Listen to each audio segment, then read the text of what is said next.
Hi guys, and welcome back to a brand new match review here on the channel. My name is James, and today we're going to go ahead and sit down and talk to you guys about Portsmouth's 4-1 win over Reading. That's right, going into the game it was more of a free hit for Reading today, but after the first 30 minutes I truly believe that Reading could get something out of this fixture.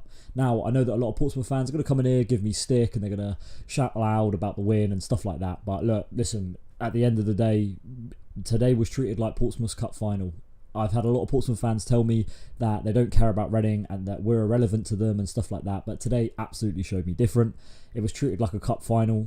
And look, it was the biggest attendance in 13 years that Portsmouth have had. And yeah, I think we know why, because Reading came to town.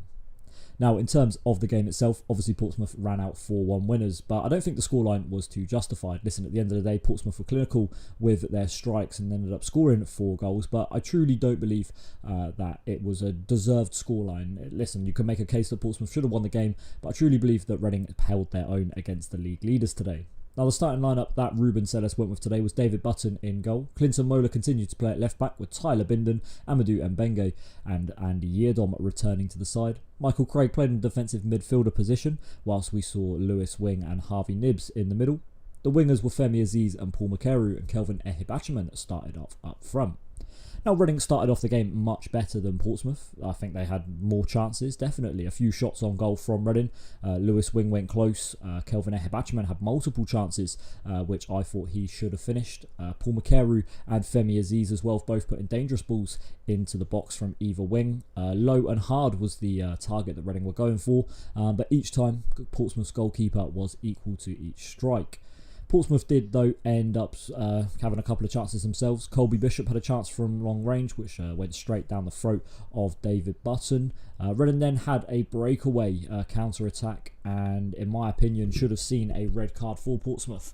It was just a yellow, and I don't see what the referee was seeing here. He played Reading the advantage, but really should have been a red card. Connor Shaughnessy with a clothesline from hell, prime JBL from WWE, was what it would be described as. Didn't play the ball at all. It was a dangerous challenge, definitely was stop in play.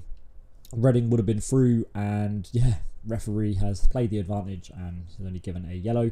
Listen, Portsmouth fans are going to say it's a yellow card, it's not a red. Reading fans are going to say it's a red card. It's always the way it is with the two sets of fans, but personally believed it should have been a red card, and referee bottled it. Portsmouth then went ahead and scored the first goal of the game. Paddy Lane ended up scoring. He had a shot, went to the inside post.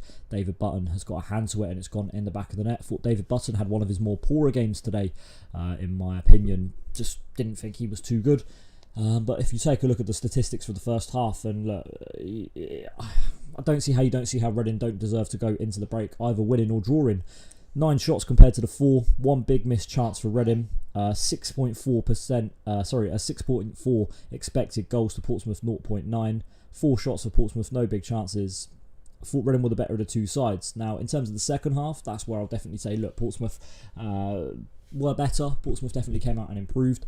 I think momentum was massively on their side, and David Button didn't help Reading out in the slightest. Portsmouth made it 2-0 in the 49th minute when Marlon Pack scored. David Button didn't even move for it. Let's be honest, it was a good strike. I will admit that. It was a street strike from him. They then made it 3-0. Callum Lang this time taking advantage from a Reading quick free kick, which Kelvin Ehibachiman messed up. Passed it out. It was intercepted straight away. Portsmouth went down the right-hand side and ended up passing it to Lang. Lang ended up scoring. It was then 4-0. Colby Bishop scoring. It was in the 84th minute. Again, this time from a free kick. David Button's come out for it. He's been fouled by a Portsmouth man and he's dropped the ball. Colby Bishop had an open goal and slotted it into the empty net. In between the third and fourth goal, Reading had a couple of chances. Lewis Wing hit the crossbar. Sam Smith as well on multiple occasions, having his shots saved by the Portsmouth goalkeeper. Now, unfortunately for Reading, it just wasn't meant to be. We did get the minimum that we deserved, though, when Charlie Savage scored after the goalkeeper spilled from a corner, and Savage was there to poke home. But unfortunately for Reading, it ended up staying 4-1, and yeah, we ended up not coming home with anything. Listen, if you heard my baby in the background, I do apologise, but he's just loving his life. Listen, at the end of the day, though, Reading came away with nothing. 18th place is where Reading will sit in the table now. Portsmouth as well, singing about you've only come to see the champions.